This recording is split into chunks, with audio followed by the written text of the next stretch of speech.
রাজিকুজ্জামান রতন, শহীদের তালিকা নিয়ে কথা হচ্ছিল। আপনার কাছে কি মনে হয় যে এটা কি আসলে জটিল তালিকাটা করা? কেন সরকার করতে পারেনি তালিকাটা?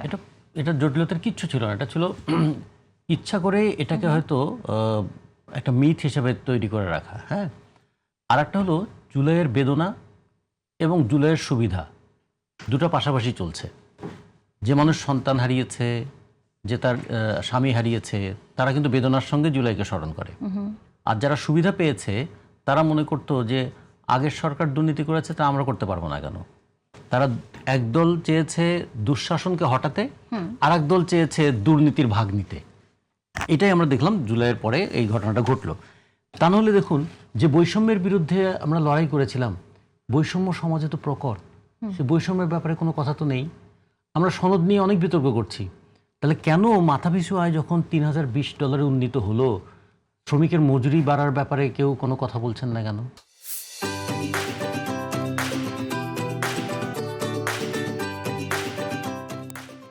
কিংবা বেকারত্বটা কমছে না কেন? 2 বছর তো হয়ে গেল, 2 বছরে অনেক জটিলতা ছিল, কিন্তু পদক্ষেপগুলো কি কি আছে? দ্রব্যমূল্যটাকে নিয়ন্ত্রণ করা যাচ্ছে না কেন?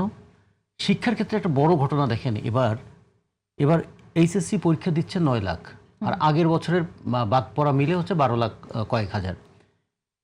এই বয়সী ছেলেরা ক্লাস 1-এ ভর্তি হয়েছিল 29 লাখ, এসএসসি পরীক্ষা দিয়েছিল 19 লাখ, আর এইচএসসি পরীক্ষা দিচ্ছে 9 লাখ। কেন ঝরে পড়লো এরা? তাহলে যে ছাত্ররা এত জীবন দিয়ে সংগ্রাম করলো, তারা ইন্টারমিডিয়েট পর্যন্ত যেতে পারলো না, অভাবের তাড়নায় শিক্ষার আঙিনা থেকে তারা ঝরে পড়ছে। তাহলে শিক্ষার ক্ষেত্রে এই বৈষম্যটা, এই বেদনাটা দূর করার ক্ষেত্রে কি কি পদক্ষেপ নেওয়া দরকার ছিল, সেগুলো নিয়ে যদি একটা বিতর্ক হতো, প্রচণ্ড বিতর্ক হতো, যে অন্যান্য সমস্ত কিছু খরচ বাদ দিয়ে অন্তত শিক্ষার জায়গাটা দেখি, বেকার সমস্যা সমাধানের বিষয়টা দেখি।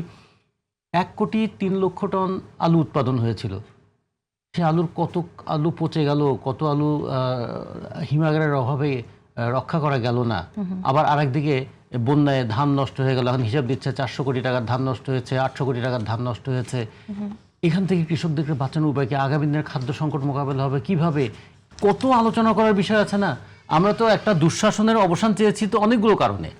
একদিকে যেমন রাজনৈতিকভাবে একটা গণতান্ত্রিক পরিবেশ চেয়েছি, অর্থনৈতিকভাবে একটা দুর্নীতিমুক্ত পরিবেশ চেয়েছি, আর পুলিশ এবং প্রশাসনের কাছ থেকে দমন পীড়ন যেন না হয় সেটা আমরা দেখতে চেয়েছি, বিচার বিভাগকে আমরা স্বাধীন দেখতে চেয়েছি। সব মিলিয়ে তো একটা গণতান্ত্রিক পরিবেশ আমরা চেয়েছিলাম।